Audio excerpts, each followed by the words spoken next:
ও চাচা, মেহেরবানি করে লুঙ্গিটা আমার কাছ থেকে নিয়েন না। চাচা বলে, আব্দুল উজ্জা, এখনো চিন্তা ভাবনা করে দেখো, তুমি কি কালিমা পড়বা নাকি লুঙ্গিটা আমাকে দিবা? দুইটা অপশান। যদি কালিমা পাঠ না করো সবগুলো আবার ফেরত দিয়ে দেব, আর যদি কালিমা পড়ার সিদ্ধান্ত নাও লুঙ্গিটা তোমাকে এই মুহূর্তে খুলে দিয়ে যেতে হবে, তাছাড়া কিন্তু পারবা না।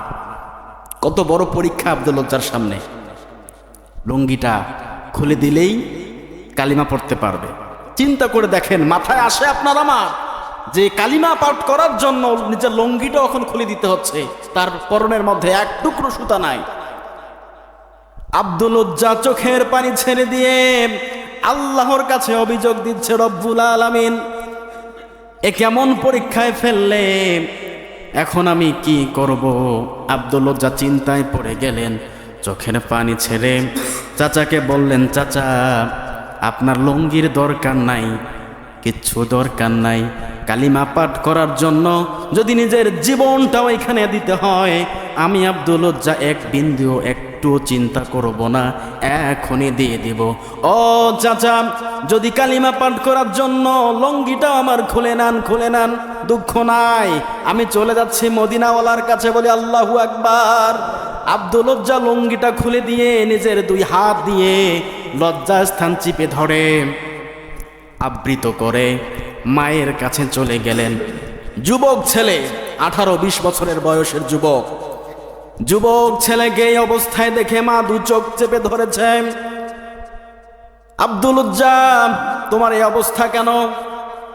বলছে, মা, ঈমান আনার কারণে নিজের লুঙ্গিটাও আনতে পারলাম না মা, চাচা আমার কাছ থেকে লুঙ্গিটাও নিয়েছে।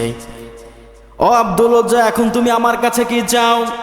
মা, বেশি কিছু চাই না, শুধু এক টুকরো কাপড় আমাকে দেন, এই কাপড়টা দিয়ে লজ্জা নিবারণ করে মক্কায় আর থাকবো না, আমি চলে যাব মুহাম্মদুর রাসূলুল্লাহর দরবারে। বলে আল্লাহু আকবার। ঘরের মধ্যে কোনো কাপড় নাই, অভাব অনাটন ওই সময়কার মানুষের। 3 বেলা খেত, সেটাও মানুষের বাসায় খেত, এমন মানুষ এখন আছে এ দুনিয়ায়? এরকম মানুষ খুব কম।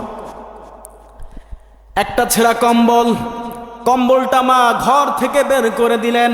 আব্দুল উজ্জা মাঝখান থেকে টান দিয়ে ছিঁড়ে এক টুকরো কাপড় নিজের লজ্জাস্থানকে আবৃত করলেন, ঢেকে নিলেন, আর এক টুকরো কম্বল নিজের শরীরের মধ্যে জড়িয়ে নিলেন, আর ডাক দিয়ে বলছে, মা থাকেন, আমি চলে যাচ্ছি মুহাম্মদুর রাসূলুল্লাহর কাছে, হয়তো দেখা হতেও পারে নাও হতে পারে, ভালো থাকবেন। এই বলে আব্দুল উজ্জা মদিনার দিকে রওনা দেওয়া শুরু করে দিলেন।